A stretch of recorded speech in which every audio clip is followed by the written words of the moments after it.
আমেরিকার যিনি নবনিযুক্ত প্রেসিডেন্ট হয়েছে জনগণের ভোটে, স্বচ্ছ ভোটে, সেই প্রেসিডেন্ট কিন্তু বিএনপির ভারপ্রাপ্ত চেয়ারম্যান জনাব তারেক রহমানকে দাওয়াত দিয়েছেন। কেন দিয়েছেন?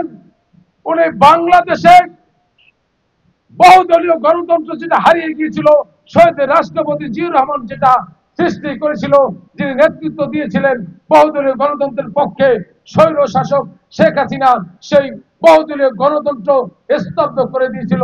সেই গণতন্ত্র পুনরুদ্ধারের জন্য দীর্ঘ 17 বছর তিনি যুদ্ধ করছে।